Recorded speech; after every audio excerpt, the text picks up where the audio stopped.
Alright, Presenter here back with another Honkai Star Rail guide, and today I'm here with the full build guide for the character rerunning in the second half of 2.6 being Acheron. So this video is going to be taking you over her kit and eidolons, then taking you over her best Lightcones, best relics, best ornaments, and stat recommendations on the relics. I plan on having a full build guide for every single 2.6 character, so Rappa and Danheng IL is already out on the channel that you can check out. You are now watching the Acheron guide, and there will be one for Aventurine soon. And yep, that's all I gotta say before I get to the video. If you guys could drop a like on this video, hit the sub icon for more videos like this, turn on the bell so you don't miss an upload, would be greatly appreciated, and let's get straight into it. So Acheron is a lightning character following the path of nihility. Her basic attack deals lightning damage equal to 100% of Acheron's attack to a single target enemy. Her skill gains 1 point of Slash Dream, inflicts 1 stack of Crimson Knot on a single enemy target, dealing lightning damage equal to 160% of Acheron's attack to this target, as well as lightning damage equal to 60% of Acheron's attack to adjacent targets. Her ultimate, sequentially unleash Rainblade 3 times and Stygian Resurge 1 time, dealing lightning damage equal to 372% of Acheron's attack to a single target enemy, as well as lightning damage equal to 300% of Acheron's attack to other targets. Rainblade deals lightning damage equal to 24% of Acheron's attack to a single target enemy and removes up to 3 stacks of Crimson Knot from the target. When Crimson Knot is removed, immediately deals lightning damage equal to 15% of Acheron's attack to all enemies. For every stack of Crimson Knot removed, this damage multiplier is increased up to a maximum of 60%. Stygian Resurge deals lightning damage equal to 120% of Acheron's attack to all enemies and removes all Crimson Knot.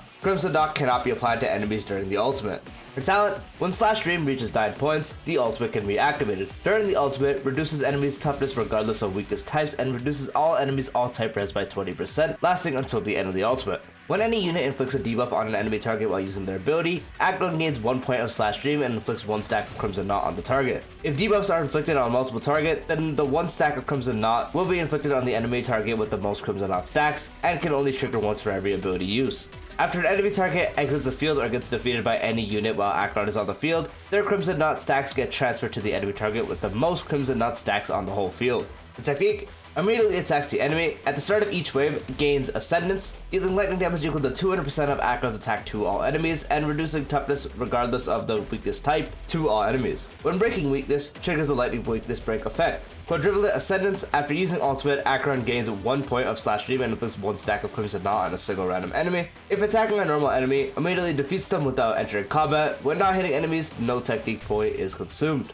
For bonus traces, her A2, when the battle starts, immediately gains 5 points of Slash Dream and applies 5 stacks of Crimson Knots to a random enemy. When Slash Dream reaches its upper limit, for every point of Slash Dream that exceeds the limit, gains 1 stack of Quadrivalent Ascendance. Enables Quadrivalent Ascendance to stack up to 3 times. Her A4, when there are 1 or 2 nihility characters other than Acheron on the team, the damage dealt by Acheron's basic attack, skill, and ultimate increases to 115% or 160% of the original damage respectively.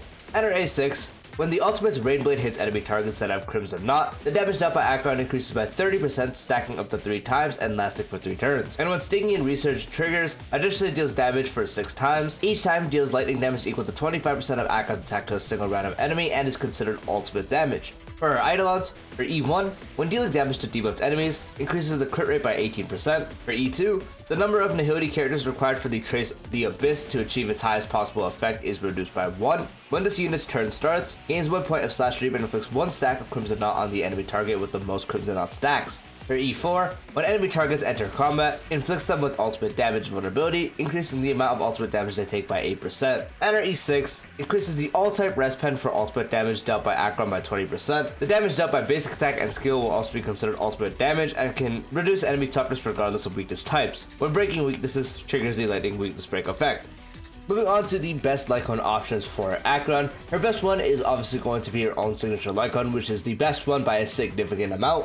What it does is increases the wearer's crit damage by 36%. When the wearer hits an enemy target, inflicts Mirage Fizzle on the enemy, lasting for 1 turn. Each time the wearer attacks, this effect can only trigger 1 time on each target. The wearer deals 24% increased damage to targets afflicted with Mirage Fizzle, and the damage dealt by the ultimate additionally increases by 24%. So as we see, we get a nice increase to crit damage, and on top of that, Acheron gains her own way to actually inflict a debuff. Since in her base kit she can't actually inflict a debuff, the Crimson Knots are not considered a debuff to give her any stacks, so the only way she can really gain it is by using her skill that lets her gain it. With this Lightcone, she is now able to actually inflict a debuff and get a stack for herself. And then on top of that, you get a 24% increased damage to targets afflicted with it, and then you also get an additional 24% damage increase to the ultimate damage dealt, making this her best option. If you don't have that, you could also just use Welt's signature Lightcone. which isn't too powerful on paper, but increases damage dealt to debuff enemies by 24%. And when you use your skill, the effect hit rate for the attack, which doesn't really matter for her, increases by 18%, and the attack increases by 24%. This option is not too powerful, but if you don't have any of the other options I'm about to list as well, it is a nice thought in, especially if you do have more dupes into it. The more dupes, obviously the more powerful, but at base, it's still a usable option that you can just go ahead and use if you don't have any of the other options. But possibly the second best option you can actually use is the Good Night and Sleep Well Lightcone, which for every debuff the target enemy has, the damage dealt by the wearer increases by 24%, stacking up to 3 times, and also applies to dot. As our team is based off pure debuffs to actually gain our stacks, it is very easy to actually have the 3 debuffs applied to the enemies. And when you attack an enemy that has 3 debuffs, if you have this Lightcone as 5, it deals 72% increased damage to that target, which is a very big increase, making this a really good option as well. You can also go ahead and use the Boundless Lightcone,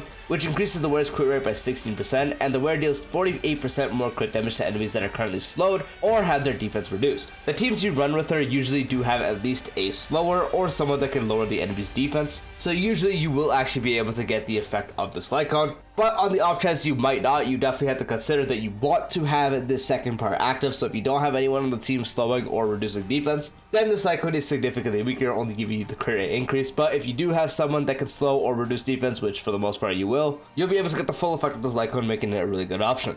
And then another option you can do is run the 3-star option Loop, only if you are taking her with a debuffer that actually can slow enemies. Namely, if you are running her with Welt, this becomes an option you can use if you don't have any other options, as it increases damage dealt to slowed enemies by 48%. You can only really use this again if you have the enemies slowed, as the effect will not proc against non-slowed enemies. So you will need to take someone that can slow them to have this. This is the weakest option, but if you do not have any of the options, you can use this and just pair it with the slower to get the Lightcone effect. Moving on to the best relic options for Acheron, the far and non-best one is going to be the 4-piece of the debuff set, which increases damage dealt to enemies with debuffs by 12%, and the 4-piece increases crit rate by 4%, the wearer deals 8%/12% increased damage dealt to enemies with at least 2/3 debuffs. After the wearer inflicts a debuff on the enemy targets, the aforementioned effects increase by 100% for 1 turn. So this will require you to have a Lightcone that can actually inflict a debuff, namely her signature one. If not that one, you could also use like Silver's Lightcone can actually inflict a debuff as well. The Pearl's Lightcone, obviously those options aren't too great, but in order to make use of the relic set full, you need to actually inflict a debuff,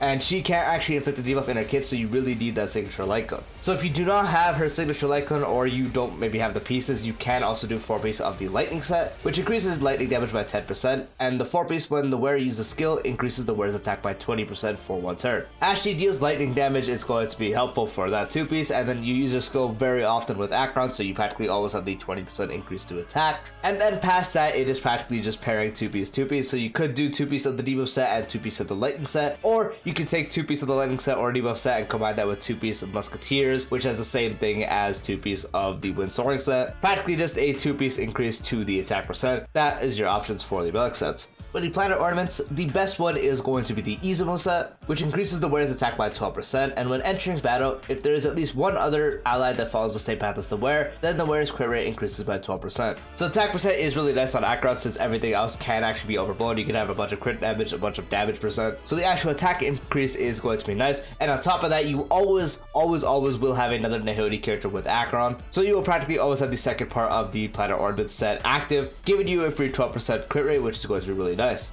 Another option you can actually use is Inner Sasado, which increases the wearer's crit rate by 8%, and when you have 50% or higher crit rate, the ultimate and follow-up attack damage increases by 15%. She doesn't have a follow-up attack, so you can ignore that, but her main damage is ultimate damage, so you're getting a 15% increase to that, making it a good option. And then the only other option you can really use there is Space Annexation, which gives you a 12% attack increase, and once you do have 120 speed or higher, you get an additional 12% attack increase, giving you 24% attack increase. This one is situational because sometimes you have no speed on Acheron, so it does very much depend to get the full piece on that, but it's usually a filler until you get one of the better sets anyway. But the main sets on the relics, for the body, you want to have crit rate or crit damage corresponding to which one you need more. For the feet, this actually depends. Attack percent is usually always the better option if you are pairing her with Bronya or Sparkle, since if you have Bronya or Sparkle, you have no need for speed. But if you are not pairing her with Bronya or Sparkle, then you can actually go ahead and use speed, so Acheron can get a bit more turns. For the orb, you want to do attack percent or lightning damage. Attack percent is a bit better, but just use whichever one you have more substats on that are better. So if you have a better attack percent orb, use that. If you have a better lightning orb, just use that. And for the link rope, you want to have attack percent. For the substats,